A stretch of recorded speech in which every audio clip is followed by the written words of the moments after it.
يلا بينا كده نسمي الله ونبدأ حصتنا التانية. الحصة التانية تانية ثانوي 2025. يلا بينا كده نبص مع بعض.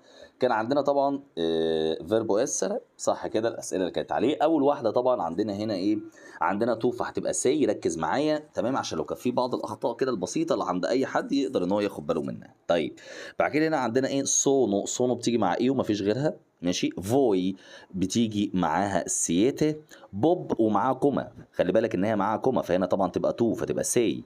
طيب كيارا وكوما فطبعا برضو تبقى تو فتختار برضو سي. طيب سياتي. سياتي تختار معاها ايه؟ سياتي تختار معاها فوي، يبقى الاجابه الثانيه. كلام جميل.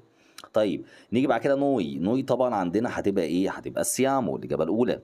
طيب سياتي. سياتي هتبقى ايه؟ هتبقى طبعا الاجابه هي فوي. طيب بص بقى الاسئله هنا. هنا بيقول لك ايه طيب نقط طبعا ايه موركينو. موركينو طبعا هنا ايه؟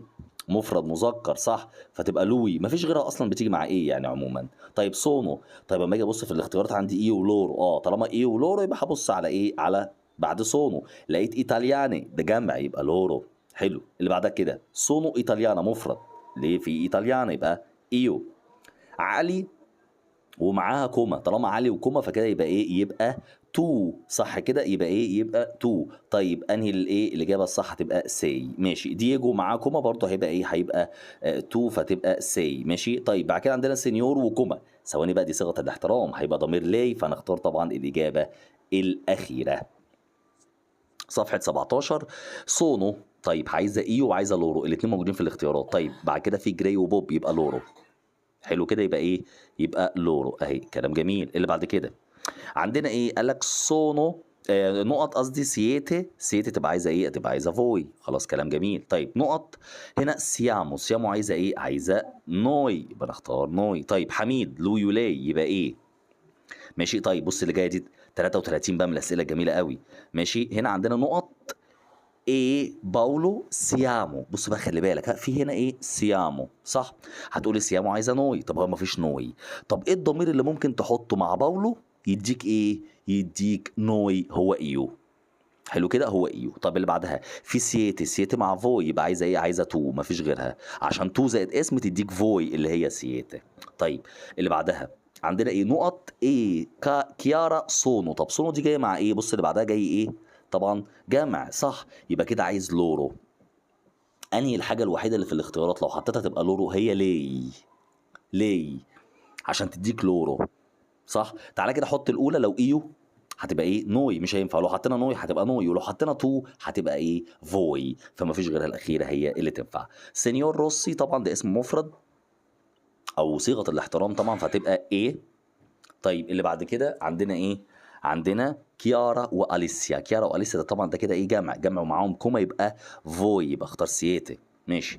بعد كده باولو وعندنا ماريا جمع يبقى سونو.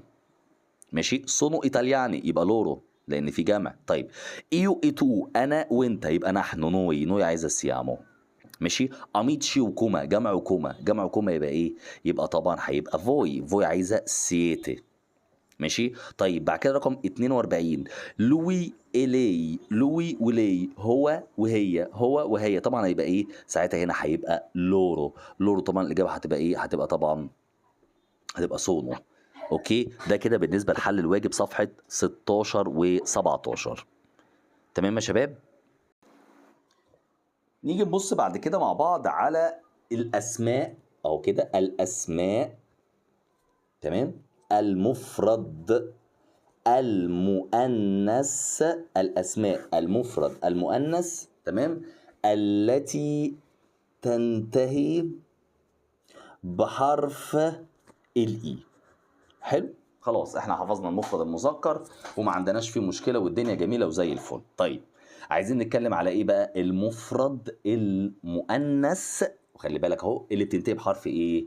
الاي. طيب ايه من ضمن الكلمات دي؟ عندنا كلمات جميله جدا ركز معايا فيها. عندنا كلمه زي كلمه ليتسيونه. ليتسيونه اللي هي ايه؟ ليتسيونه معناها درس زي ليسون كده. ليتسيونه. عندنا كلمه زي كلمه كانزونه. كانزونه معناها ايه؟ معناها اغنيه. تمام. مفيش الاي دي. ماشي. كانزونه. تمام. طيب عندنا ايه تاني؟ عندنا كلمه كلاس. كلاس معناها فصل. ماشي. عندنا كلمه زي كلمه كيافي. كيافي معناها ايه؟ كيافي مفتاح. ماشي، خلي بالك بص دي كده على بعض تنطق كي، ها اهو زي ما قلت لك قبل كده، الثلاث حروف دول مع بعض ينطقوا كي. كيا كيافي، خدت بالك اهو. كيافي كيافي ماشي. كلاسه كانزونه ليتسيوني، كلمات مهمه جدا خلي بالك. ماشي طيب تعال نكمل مع بعض. عندنا ايه كمان؟ عندنا كلمه زي كلمه نوت. نوت معناها الليل. نوتي، الكلمات دي كلها بقول لك مفرد مؤنث، ها ما تنساش الكلام اللي انا بقول لك ده. ماشي مفرد مؤنث. عندنا ايه كمان؟ عندنا كلمه ستاتسيونه. ستاتسيونه يعني ايه ستاتسيونه؟ محطه قطار. محطه، تمام، قطار. محطه قطار برضو من الكلمات خلي بالك المهمه جدا جدا جدا. ماشي. عندنا ايه كمان؟ كلمه مادري اللي هي معناها ام. مادري ماشي، كل الكلمات دي مهمه جدا. تمام. بعد كده عندنا برضو من ضمن الكلمات عندنا كلمه انسينيانتي برضو اهي. انسينيانتي ايه ده؟ طب ما احنا لسه خدناها في المره اللي فاتت صح؟ ما احنا خدناها المره اللي فاتت. ما هي تنفع معلم ومعلمه. ماشي، معلم وايه ومعلمه، تنفع الاثنين. ماشي. وعندنا برضو كلمه من الكلمات الثانيه ايماجيني، معناها كلمه صوره، موجودين في المذكره هنبص عليهم مع بعض. ايماجيني. تمام. عندنا كلمه كالكولاتوريتش. مثلا عندنا كلمه زي كلمه مثلا اتريتش اللي هي ممثله. ماشي، الحاجات دي كلها. تمام. المهم دول اللي انا قدام منك دول اهمهم يعني. ماشي، عايزك تبقى مذاكرهم كويس. واحنا هناخد طبعا اللي عندنا في المذكره كلهم حفظ. ماشي. يبقى عندنا كلمه ليتسيونه، canzone, classe, chiave, notte, stazione, madre وانسينيانتي. وعندنا برضو كلمة ارتي اللي هي معناها فن. ماشي، هنقراهم يعني ايه من المذكرة. المهم ان الكلمات اللي قدام منك دي احنا اتفقنا عليها ايه؟ اتفقنا وقلنا ان الكلمات اللي قدام مني دي كلمات مفرد مؤنث. صح كده؟ كلمات ايه؟ مفرد مؤنث. كلام جميل قوي. تمام. اقولهم لك زي ايه؟ ليتسيوني، كانزوني، كلاسه، كيافي، نوتي، ستاسيونه، مادري وانسينيانتي. حلو. الفكره بقى، بص بقى تعالى معايا في الحته الجميله قوي دي. الفكره بقى في حاله الجمع. في حاله الجمع هينتهوا بحرف ايه وهيبقى نوعهم ايه؟ ماشي. يعني مثلا اهو لو جيت كتبت كلمه مثلا زي كلمه كلاسي كده، الكلمه دي كده نوعها ايه؟ شايفها اهي واضحه بالنسبه لك. الكلمه دي كده نوعها ايه؟ نوعها جمع مؤنث. يا نهار ابيض، ايه ده؟ جمع مؤنث؟ ده انت مستر كده عايز تقول لي ان هي غير منتظمه في المفرد المؤنث وفي الجمع المؤنث كمان. يبقى خلي بالك بقى، خلي بالك. ماشي. يبقى النهارده في الاسماء ديت هي ما بتنتهي بالاي بتبقى مفرد ايه؟ مفرد مؤنث. لما بتنتهي بالاي اهو كده ايه قدام منك؟ مفرد ايه؟ مؤنث. طب لو انا عايز اجمعها هخليها ايه؟ هخليها بحرف الاي. هخليها بحرف الاي. يعني مثلا عندنا كلمه مادري، عايز اقول امهات. الامهات هتنتهي بحرف الاي واكيد هتبقى جمع مؤنث. هو ينفع حاجه في المفرد مؤنث وفي الجمع تبقى مذكر؟ هو ينفع ده في الكلام ده؟ اكيد لا. ماشي. دي في المفرد بتاعها ايه؟ مفرد مؤنث. يبقى بالتالي في الجمع بتاعها هيبقى جمع ايه؟ برضو جمع مؤنث. فخلي بالك من النقطه دي بقى كويس جدا جدا جدا. شوف مدى اهميه اللي انا بقوله لك، مهم جدا. حلو كده. يبقى النهارده في الجدول المفرد المؤنث، النهارده في الجدول المفرد المؤنث عندنا اللي هو بينتهي بحرف الاي، هما في المفرد بينتهوا بحرف الاي وفي الجمع بينتهوا بحرف الاي. خدت بالك؟ خلي بالك بقى. ماشي. عشان ان شاء الله بمشيئة الرحمن المرة الجاية عندنا درس مهم قوي. تمام. الدرس ده رقم 1 فيه عشان تبقى شاطر فيه معايا ان انت تبقى عارف نوع الاسم. ماشي.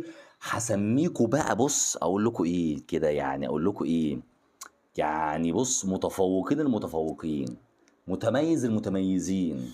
لو جيت قلت لك المره الجايه كلاسي وتقول لي جمع مؤنث، اجي اقول لك مادري تقول لي جمع مؤنث، اجي اقول لك كيافي هختبرك فيها. بص انا بقول لك اهو من دلوقتي، المره الجايه باذن الله هكتب لك هكتب لك دي كده بالظبط اهو، كيافي، حاجه اقول لك كيافي. ماشي. هزعل لو حد جاي قال لي كيافي جمع مذكر. شوف بقى انا بقول لك اهو، هزعل لو حد يجي اخرها جمع مذكر، هزعل. عرفت بقى ليه؟ إنما دي المفروض تبقى إيه؟ جمع مؤنث. خدت بالك؟ أنا بأكد تاني يا شباب، بأكد تاني. ماشي؟ الحاجات دي أنت ما عندكش مشكلة إن شاء الله بإذن الله هتحفظها وهتبقى زي الفل في إيه؟ في المفرد المؤنث. بس أنا أخاف عليك في الجمع، عايزك تركز في حتة الجمع، إن كل دول أو أيا كان اللي هم في المفرد المؤنث اللي بينتهوا بحرف الإي في حالة الجمع هيكونوا بحرف الآي وهيكونوا جمع إيه؟ جمع مؤنث. تمام يا شباب؟ وصلت المعلومة ديت ولا فيها دروب؟ فيها مشكلة؟ لا تمام. تمام وصلت كده يا شباب كلكم؟ لو في حد مش فاهم قول لي عادي، مش مشكلة نعيد تاني، أنا ما عنديش مشكلة، بس المهم إن أنت تبقى طالع فاهم، عايزك فاهم، بس ده اللي أنا طالبه منك. سهلة كده يا شباب؟ 4 صفحة 4 موجودين عندي طبعا الكلمات إيه؟ طبعا بقى موجودة تحت أهي، كلمات مفرد مؤنث تنتهي بحرف الإي. يا ريت بقى تكتب، يا ريت تكتب هنا جنب منها أو بوضح لك. تمام؟ وفي الجمع المؤنث تنتهي بحرف الآي. أهي هنا في الحتة دي كده أهو، اكتب في حالة الجمع المؤنث، في حالة الجمع المؤنث تنتهي بحرف الآي، واكتب عليهم حفظ. ده الحفظ بتاعك بتاع النهارده. حلو اهو، ده الحفظ. شايف بريحك في الاول اهو عشان انت لسه في الاول وفي البدايه. بعد كده يعني دول مثلا كام؟ دول كام؟ مثلا 2 4 6 12 كلمه وشويه حاجات هناخدها قدام، يعني حاجات بسيطه. ماشي؟ عشان قدامي هنوصلهم لحد 20 كلمه كده ولا حاجه. اوكي؟ يبقى عندنا المفرد مفرد مؤنث. في صوت بيطلع من عند ملك، يا ريت تقفلي المايك بس يا ملك بعد اذنك. ماشي؟ المفرد المؤنث تنتهي بحرف الاي، وفي الجمع المؤنث تنتهي بحرف ايه؟ الاي. زي ايه؟ عندنا كلمه مادري اهو، كلمات بقى قدام مني اهي. عندنا كلمه مادري، كلمه كلاسه، كلمه ليتسيونه، كلمه انسينيانتي قلت لك برضه معلمه، كيافي معناها مفتاح، كلمه اتريتشي، اتريتشي طبعا معناها ممثله، ستاتسيونه محطه قطار، ارتي اللي هي معناها فن، كانزونه اللي هي معناها اغنيه، كلمه نوتي اللي هي معناها ليل، كلمه توري، توري اللي هي طبعا برج اللي هو زي تاور يعني كده، وكلمه ايماجيني، ايماجيني طبعا اللي هي معناها ايه؟ شكل او صوره. هقولهم تاني برضه عشان يثبتوا معاكم. عندنا كلمه مادري، كلاسه، ليزيone، insegnante، chiave، attrice، stazione، arte، canzone، notte، تورة وايماجيني. ماشي؟ خلي بالك منهم مهمين قوي في المفرد المؤنث، هم كل دول طبعا بالشكل اللي قدام منك ده مفرد مؤنث بتنتهي بحرف الاي. حلو الكلام؟ طيب لو انا عايزهم جمع، الجمع هيبقى بحرف ايه؟ الاي. ماشي؟ وفي حاله هيبقوا جمع مؤنث طبعا، جمع مؤنث وبينتهوا بحرف الاي، يبقى تقدر تقول ان هي غير منتظمه في المفرد المؤنث والجمع المؤنث. حلو؟ في المفرد المؤنث بالاي والجمع المؤنث بحرف الاي. واضح كده يا شباب؟ تعال نشوف مع بعض تصريف بقى فعل افيرا. فعل افيرا طبعا اتفقنا وقلنا معناه يملك، يملك او لديه او عنده. عايز اقول انا املك ايو او، ايو او، اي او فين الحرف الاك؟ ما بيتنطقش. حلو؟ بيتكتب بس ما بيتنطقش. اوكي؟ طيب تو بتبقى اي، تو بتبقى ايه؟ اي. ماشي؟ لوي ولي بتبقى طبعا اللي هي حرف بس، وكأن الأك مش موجودة أساسا، سيلينسيو، سايلنت، ما بتتقالش. اوكي طيب بعد كده عندنا نوي، نوي بتبقى سي ايه، هتبقى طبعا ايه؟ ابيامو، ابيامو. يعني ايه نوي ابيامو؟ يعني نحن لدينا، احنا عندنا. فهمت كده؟ طيب فوي هتبقى افيتي، فوي هتبقى ايه؟ افيتي. طيب لورو هتبقى ايه؟ هتبقى انو، لورو هتبقى ايه؟ هتبقى انو. اوكي تاني هتبقى ايه؟ ايو هتبقى او، ايو هتبقى ايه؟ او. تو هتبقى اي، لوي ولي هتبقى نوي هتبقى ابيامو، فوي هتبقى افيتي، لورو هتبقى انو. يبقى التصريفات تاني: ايو او، تو اي، لوي ولي نوي ابيامو، فوي افيتي، لورو انو. تاني: ايو او، tu, hai, lui, lei ha, noi abbiamo, voi avete ولورو hanno. حلو كده؟ ده الشكل. يبقى تصريفات فيربو افيري: او اي abbiamo avete hanno، او اي abbiamo avete hanno. تاني: O I A abbiamo avete hanno. ماشي، ده برضو اتكلمنا عليه، واحد من الافعال المهمه جدا جدا جدا. طيب تعال نبص بعد كده طريقه الحل نفس ما كنا بنتعامل مع فيربو اس ده. شفت فيربو اس كنت بتعمل ايه؟ انت كنت حافظ التصريفات صح وبتحل على اساسها، هو نفسه بالظبط مفيش اي اختلاف. يعني مثلا ممكن اقول لك ايه؟ لما اجي اقول لك نوي نقط مثلا un cane، حلو كده. الاختيارات هقول لك ايه؟ avete، هقول لك abbiamo، تمام. هقول لك طبعا ايه؟ مثلا انو. حلو كده، او شكل بسيط جدا جدا. هتروح عامل ايه؟ والله هتقول لي هنا انا عندي ايه؟ عندي نوي صح. طبعا عايز اقول لك ان التصريفات كلها يا اما بتبقى اسر يا اما بتبقى افيرا. ها، يا التصريفات كلها اسر يا التصريفات كلها افيرا. طب هنا نوي عايزه ايه؟ هتقول لي والله عايزه ابيامو. بس موضوع جميل جدا صح كده. طيب تعالى بقى نتكلم على ايه؟ لو حطينا اسماء زي ما اتكلمنا المره اللي فاتت وقلت لك تحويل الاسم لضمير ده ثابت معانا في اي حاجه فيها تصريفات. اي حاجه فيها تصريفات تحويل الاسم لضمير ده معايا ما بيتغيرش، ماشي ثابت. طيب تعالى كده نبص مع بعض. اما اجي اقول لك ايه؟ دينو، وانت بقى اللي تقول هتختار ايه. دينو نقط مثلا اونا ماكينه. حلو. طيب تيجي نشوف الاختيارات. هقول لك او، هقول لك اي، هقول لك قول لي كده انهي الصح؟ مين يعرف يقول لي الاجابه الصح؟ آي انهي واحده؟ اللي بالنص. مين اللي قال؟ أنا ملك. ليه يا ملك؟ ليه اي؟ انت اخترتي. عشان دينو هيبقى لوي. حلو، لوي، الله ينور عليك، ما انت ممتازه اهو. طب تعالى نطلع فوق كده اهي. لوي عايزه ايه؟ انت عشان ممكن لسه ما ذاكرتيش صح. فطبعا انهي الاجابه اللي هتبقى صح؟ هي الاجابه الاخيره. الله ينور. ده طبيعي طبعا عشان لسه ما ذاكرتيش فكان في لخبطه ما بينها وما بين ايه؟ التو. يبقى ايو كانت او، تو كانت اي، لوي ولي كانت ايه؟ تمام. الله ينور، احريكي على شجاعتك، الله ينور، ممتازه. طيب نيجي نبص بعد كده السؤال اللي بعده. اما اجي اقول لك ايه مثلا هنا عندنا ايو ايه مثلا كيارا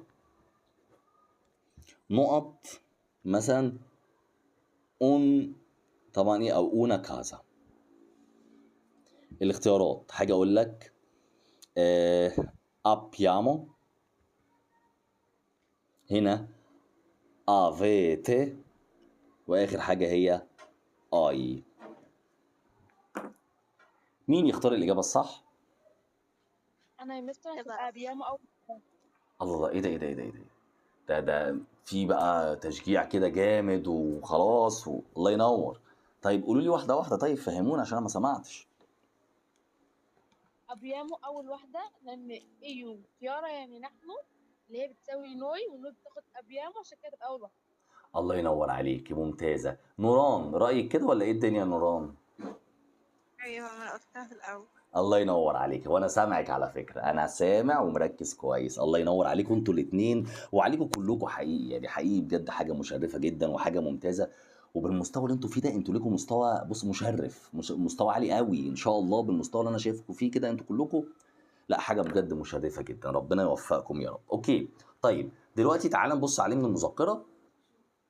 يبقى زي ما انت شايف قدام منك كده في صفحه 18 فيها ايه؟ تصريفات فيربو افيرا. في شويه امثله كده يا ريت نترجمهم مع بعض. تعالى كده نترجمهم مع بعض واحده واحده، هتلاقيهم موجودين عندك. ايو او دوي بن، يعني انا عندي قلمين. دو يعني اتنين، وقلمين طبعا بن يعني قلمين، يعني انا عندي ايه؟ قلمين. اوكي ده اول واحده. طيب تو اي انا بورسا روسا، يعني انت او انتي تمام عندك شنطه احمر او شنطه حمراء، ماشي، لان بورصه معناها شنطه وروسا اللي هو اللون الاحمر. طيب بتترجموا معايا؟ يلا.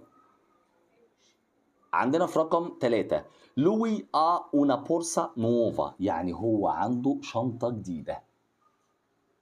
هو عنده شنطه جديده. طيب نيجي نبص بعد كده. noi abbiamo una bella casa، يعني احنا عندنا او لدينا، تمام. بيلا كازا يعني منزل جميل.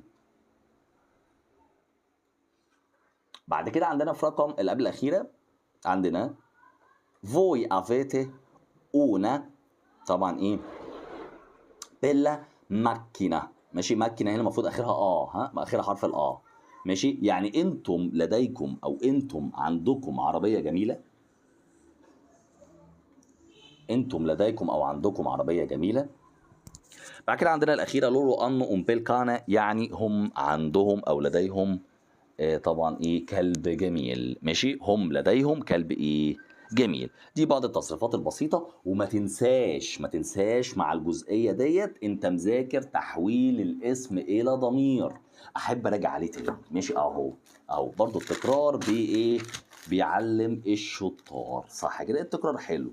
ماشي، اهو تحويل الاسم لضمير، قلت لك جزئية مهمة جدا اوعى تنساها. عندنا اسم مفرد صرف مع لوي ولاي، اسم جمع بصرف مع لورو، اسم مفرد وكوما تو، جمع وكوما يبقى فوي، ايو اسم يبقى نوي، تو اسم يبقى فوي. ماشي، بعد كده قلنا مهنه وكوما تبقى لي، وايه المهنه ديت، زي بروف وسينيور وسينيورا وهكذا. طيب اسم يبقى لورو، اللي هي طبعا ايه، اللي هي هم، صح كده، هي نفس الاسم الجمع. انا وانت ايو اي تو طبعا قلنا نوي، ونوي اي فوي طبعا هتبقى ايه، نوي. ماشي، ده تحويل اسم الضمير، قلت لك مهم جدا. اي حاجه بقى من هنا ورايح يا بنات، اي حاجه من هنا ورايح فيها تصريف افعال او فيها ازمنه، جيت قلت لك مثلا زمن المضارع، زمن الماضي، كتبت زمن، انت عارف ان انت هتصرف مع ضماير، يعني دي هتشتغل معاك. ماشي، اهو وضحت لك النهارده، جيت قلت لك تصريف فعل اسر، تصريف فعل افاره، زمن المضارع، زمن الماضي، تمام. انت عارف ان انت هتستخدم الجدول ده وهيبقى معاك فيه ايه، الضمائر. ماشي، طيب ده كلام جميل قوي. طيب تعال نبص بعد كده للاسئله، يلا ركزوا معايا في الاسئله. اول سؤال قدام مني عندي ايه، اهو زي ما انت شايف، لسه احنا برضو في صفحه كام، في صفحه 18. عندي اول سؤال ايو، دي سهله قوي، هتبقى ايه، هتبقى طبعا او، الاجابه ايه، الاخيره، صح، ايو او. طيب رقم 2 نوران، هتبقى ايه نوران، لوي نقط دي تشوتو عني، تبقى اخر واحدة. اخر واحده برضو صح، اشكرك جدا. طيب 3 عايز ملك مصطفى، يلا ماريو. هتبقى اللي هي تاني واحدة. ممتازه برافيسيما. 4 باولو ايه حميد ملك السيد، يلا. تبقى ثانية واحدة. حد بيغششك، انا سمعت صوت حد. لا والله. طيب ماشي. لا، ر- فيت التالتة عشان هو باولو وحماد هما اللي هي فوي يبقى فيت. هما اللي هي فوي، هما ما اسمهاش فوي. ثانية واحدة، ثانية واحدة. هما دي، هما انت قلتي هما دي صح، بس هما ما اسمهاش فوي. ثانية هم لورو صح؟ لورو، ايوه لورو عايزه ايه بقى، لورو. لورو عايزه ايه بقى، ثانية تبقى واحدة، التانية التانية. صح؟ ايوه الله ينور عليك كده، ممتازه. أيوة. ماشي، اوكي انو. طيب 5 نوران، يلا نوران. دينو اي ايو هتبقى أبيام. ابيامو، ممتازه برافيسيما، مولتو برافيسيما. طيب 6 نوي، طبعا دي سهله قوي دي، طبعا مش هينفع اسالك فيها ملك، تمام، مستواك اعلى من كده. نوي هتبقى ايه، ابيامو. 7 يلا ملك مصطفى، 7 يلا اميره، وبس معاكما، خلي بالنا ها، اميره ومعاكما. ممتازه، الله ينور عليكي، تمام برافيسيما. الثانيه اي طبعا صح. طيب 8 راجاتسي وكما، راجاتسي وكما، يلا ملك السيد. اخر حاجه راجاتسي وكما هتبقى ايه، الكومة هتبقى التالتة صح؟ ليه انت بتستعجلي ليه؟ طب اسالك سؤال واحده واحده بالراحه، هو ده مفرد ولا جمع؟ جمع، حلو. جمع. معاهم كوما ولا لا؟ معاهم. يبقى قدام مني، يبقى انا بكلم اه. ناس كتير قدام مني، هقول لهم انتوا ايه. بص انا قلتها اساسا، إيه، انتم. طب انتم اسمها ايه، فوي فوي. طب تبقى فيتي. شكرا، يبقى الاجابه الاولى. ماشي، مش عايزين استعجال، ما نستعجلش. ماشي، واحده واحده، واحده واحده، الامور هتبقى جميله جدا، تمام زي الفل. اكتب لي على صفحه 19 و20 كومبيتو واجب، 19 و20 اهم قدام منك. ماشي، صفحه 19 وصفحه 20، ماشي، اكتب لي عليهم واجب. ماشي، يبقى النهارده عايزين نتكلم اول حرف من حروف الجر، وهو حرف الجر. طيب ثانيه واحده بس، هو حروف الجر ديت يعني بتعامل معاها ازاي؟ ماشي، قال لك عند الحل. انت لقيت في الاختيارات حروف الجر وهتبقى معروفه بالنسبه لك وسهله. خلاص انت ببص في الاختيارات لقيت حروف جر، فمعروف ان انت في سؤال حروف الجر. عند الحل ننظر، عند الحل ننظر دائما، انت خلاص لقيت في الاختيارات حروف جر، ننظر دائما بعد النقط. يبقى اول حاجه اعرفها في حروف الجر ان انا بعمل ايه؟ ببص على بعض النقط. بعمل ايه؟ ببص. انت دلوقتي هتلاقي الموضوع اختيارات، ده جراماتيكا ماشي، فهبص على ايه؟ على بعض النقط. طيب بعد النقط تمام، اشوف بقى الحاجه اللي تناسب كل حرف جر. حلو، يبقى شفت بقى اهو انا رقم واحد علمتها لك. انا لما اجي احل السؤال مثلا هبص في الاختيارات كده لقيت فيه حروف جر، عيني على طول على ايه؟ على بعد النقط. حلو. طيب حرف الجر اول حاجه بيجي معاها ايه؟ ايه الحاجات اللي بيجي معاها حرف الجر؟ يعني ايه الكلام ده؟ يعني ايه الحاجات اللي انا هشوفها بعد النقط هختار حرف الجر؟ فهمتوا كده؟ ايه الحاجات اللي انا هشوفها وهلاقيها بعد النقط اختار حرف الجر؟ قال لك اول حاجه هي المدن. اول حاجه هي ايه؟ المدن. المدن ماشي. بتعرفوا تميزوا ما بين المدن والدول؟ بتعرف تميز ما بين الدول والمدن؟ هترتاح كتير. طيب عشان اوضحها لك برضو، المدن هي الجزء اللي بيبقى جوه الدولة، يعني الدولة هي الحاجة الكبيرة والمدن هي اللي بتبقى جوه الايه؟ الدولة ماشي. طيب ايه اهم المدن اللي علينا؟ اهم المدن اللي عايزك تعرفها زي روما.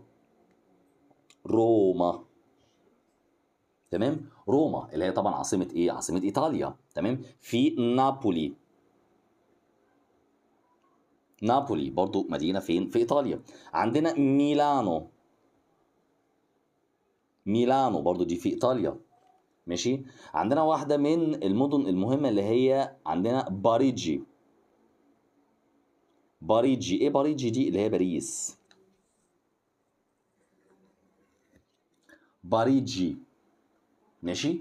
يبقى عندنا النهارده اول حاجه اتكلمنا عليها على حرف جر هي كانت ايه؟ المدن. المدن زي المدن روما، هنا نابولي، ميلانو، باريجي وهكذا ماشي. تاني يبقى روما، نابولي، ميلانو وباريجي ماشي. دي من ضمن ايه؟ المدن. حلو كده، المفروض عليك. في مدن تانية في مدن تانية، بس دول احفظ لي دول في الاول كبدايه. بعد كده اما نزود مدينتين 3 4 مش هتفرق ماشي. المهم ان انا عندي اساسيات كويسه. حلو، يبقى رقم واحد ان انا النهارده لو لقيت بعد النقط مدينه انا هختار حرف الجر ايه؟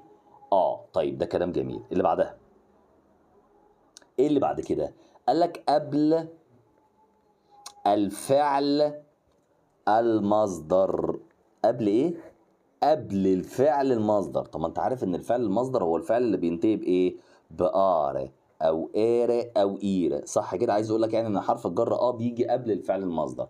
طب تعالى كده نشوف امثله اهو. اما اجي اقول لك مثلا فادو نقط جوكاري ماشي. اجي اقول لك مثلا ايه؟ andiamo نقط studiare اهو. فهتلاقي طبعا بقى الاختيارات حروف جر ماشي. طيب انت لما تيجي تحل بقى هتعمل ايه؟ انت لقيت عندك هنا ايه؟ بصيت بعد النقط لقيت ايه؟ لقيت حرف جر صح. اما جيت بصيت بعد النقط لقيت ايه؟ قصدي لقيت بعد النقط لقيت ايه؟ لقيت فعل مصدر، تختار هنا جيت بصيت بعد النقط، انا قلت لك حروف الجر هننظر دايما بعد النقط، هلقيت هنا ايه؟ فعل مصدر، لان انت عارف الفعل المصدر بينتهي بار او اير او اير، يبقى اختار حرف الجر فهمت بقى ازاي؟ بشكل مبسط جدا جدا جدا ماشي. يبقى النهارده انا عرفت ان في حاجتين بياخدوا حرف الجر ايه هما؟ هي المدن وقبل الفعل المصدر. هي هما ايه؟ المدن وقبل الفعل المصدر زي ما انت شايف قدام منك كده ماشي. المدن وقبل الفعل ايه؟ المصدر. يعني الحاجتين دول لو لقيناهم بعد النقط بختار حرف الجر طيب اخر واحده عندنا هنا جمعتهم في مجموعه مع بعض سميتهم ايه؟ بعض تمام الاماكن والاشياء. يعني حبيت احطهم في مجموعه كده مع بعض، شويه اماكن وايه؟ واشياء. هم كام؟ هم 6 ماشي. كام؟ 6. 6 بالظبط. 6 كلمات اللي هم ايه؟ بص كده معايا. عندنا زي كازا تمام، سكولا تياترو، تمام، ليتو،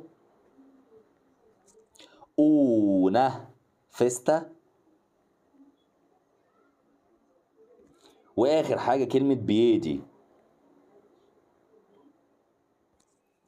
واخر حاجه كلمه ايه؟ بيدي. يعني ايه دول؟ معناهم ايه؟ كازا معناها منزل، كازا لو لقيت بعد النقط كلمه كازا منزل هتختار ماشي. سكولا اللي هي معناها مدرسه، واضحه. تياترو اللي هي مسرح، ماشي، تياترو اللي هي ايه؟ مسرح، ماشي.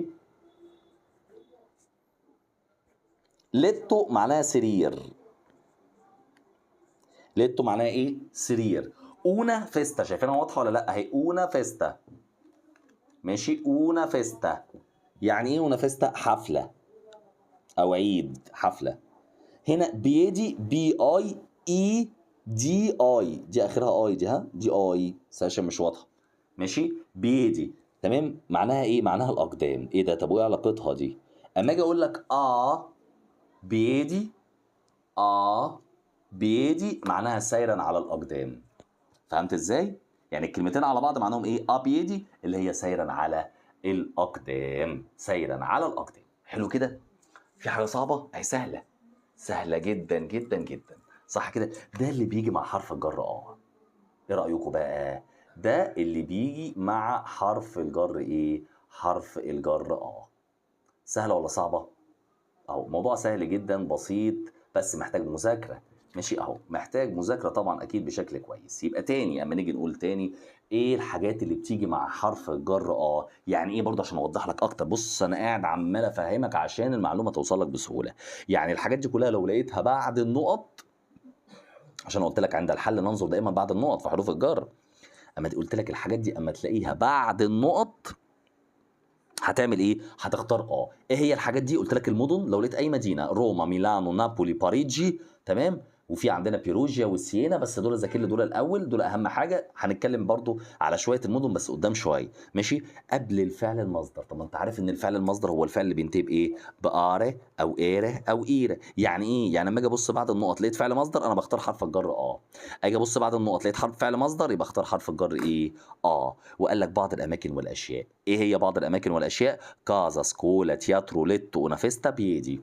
كازا، سكولا، تياترو، ليتو، una festa، بيدي. تاني، كازا، سكولا، تياترو، ليتو، una festa، بيدي. كررهم معايا كده حتى من ورا المايك، تمام. كازا، سكولا، تياترو، ليتو، una festa، بيدي. تاني، كازا، سكولا، تياترو، ليتو، una festa، بيدي.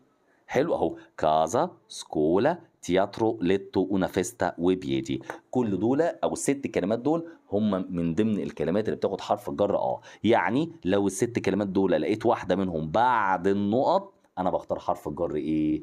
بختار حرف الجر تمام. اهو ده كده اللي انا عايزك تحفظه لي وتذاكره لي كويس في حرف الجر يبقى النهارده انا بتكلم على الحرف الثاني اللي هو حرف الجر ليه سهل؟ عشان بيجي مع 6 كلمات فقط، 6 كلمات اهم هكتبهم لك كده اهو 1 2 3 4 5 ادي 6 اهو حلو كده اهو زي ما انت شايف. طيب ده كلام جميل قوي قوي قوي. ايه هم بقى ال6 كلمات؟ ركز معايا. اول كلمه، ماشي، وما تستغربش، ماشي، ما تستغربش، هقول لك ليه دلوقتي. هي كلمه كايرو. كايرو القاهره. طب ما حد يجي رد عليا قال لي ايه؟ قال لي طب يا سينيور ما هي القاهره دي مدينه، صح؟ ليه ما حطيتهاش مع ما هي كايرو مدينه، صح؟ ليه ما حطيتهاش مع سؤال حلو، صح؟ بص، على مستوى العالم في كذا مدينه اسمها القاهره، على مستوى العالم في كذا مدينه اسمها القاهره، بس مغمورين يعني مش معروفين. الوحيده اللي على مستوى العالم بتحمل اسم كايرو وعاصمه هي عاصمه مصر. فحبوا ان هم يعملوا ايه؟ يميزوها. حبوا ان هم يعملوا ايه؟ يميزوها. ازاي يميزوها؟ قال لك احنا المدن كلها هنحط لها ما عدا كايرو، ما عدا كايرو هنحط لها ايه؟ اللي هي ايه ال. حلو كده. يبقى اول كلمه هي ايه؟ كايرو. تاني حاجه كلمه تشينيما. كايرو وتشينيما. تشينيما اللي هي سينما. ماشي. طيب ايه كمان؟ كلمه بار. بار اللي هم عندهم كافيه. تمام. البار اللي هو الكافيه. عندنا كلمه ماري. ماري اما تحب تروح تصيف بتحب تروح فين؟ اكيد البحر. ماري. ماشي. طيب عندنا ايه كمان؟ كلمه الريستورانتي. ريستورانتي اللي هو مطعم. ريستورانتي اللي هو مطعم. اخر حاجه انا قلت لك هم 6 كلمات بس. بريمو. تمام. بيانو. يعني ايه بريمو بيانو؟ الدور الاول. بريمو بيانو معناها الدور الاول. حلو. يبقى النهارده ايه اللي بيجي مع حرف جر 6 كلمات. ايه هما؟ بار، ماري، كايرو تشينيما، بار ماري ريستورانتي بريمو بيانو. تاني. كايرو تشينيما، بار ماري ريستورانتي بريمو بيانو. تاني اهو تاني. كايرو تشينيما، بار ماري ريستورانتي بريمو بيانو. ماشي. قولهم معايا، رددهم معايا يلا تاني. كايرو تشينيما، بار ماري ريستورانتي بريمو بيانو. حلو. دول بيجوا مع حرف جر. يعني لو لقيت اي كلمه من الكلمات اللي قدام منك دي بعد النقط بتختار بعدها على طول حرف الجر حلو. ايه حرف الجر اللي هو ايه الايه بتختار حرف الجر ايه؟ حرف الجر تمام.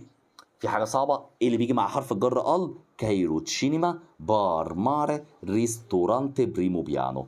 كايرو تشينيما. بص هحفظها لك زي اغنيه. كايرو تشينيما، بار ماري ريستورانتي بريمو بيانو. تاني. كايرو تشينيما، بار ماري ريستورانتي بريمو بيانو. حلو الكلام. ماشي. دول اللي بيجوا مع حرف جر ايه؟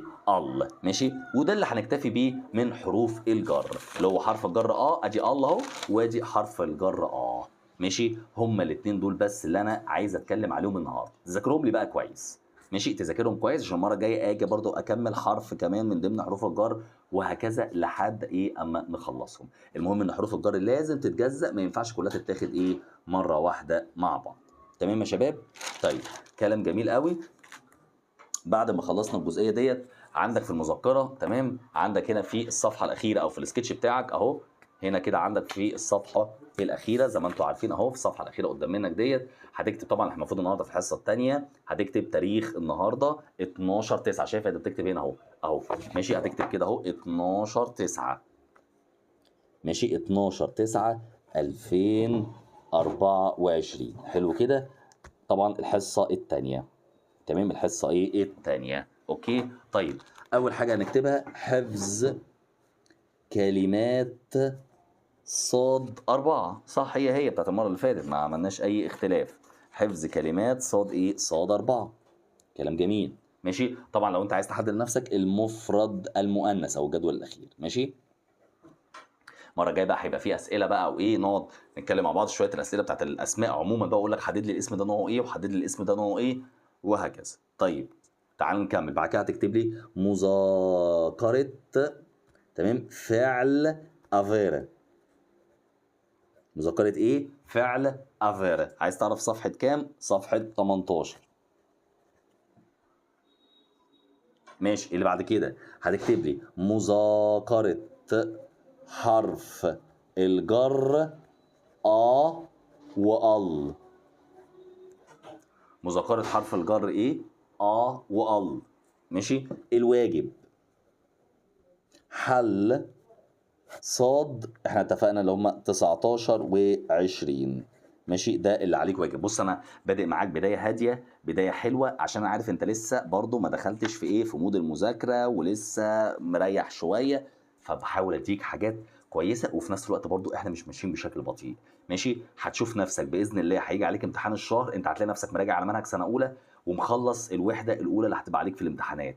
ماشي. انا عامل حساب لكده كويس جدا وعارف الحمد لله بفضل الله عارف انا ماشي بشكل عامل ازاي. تمام. فاعمل اللي بقول لك عليه وان شاء الله باذن الله ربنا هيكرمك وهتلاقي نفسك مستواك في حته تانية خالص باذن الله.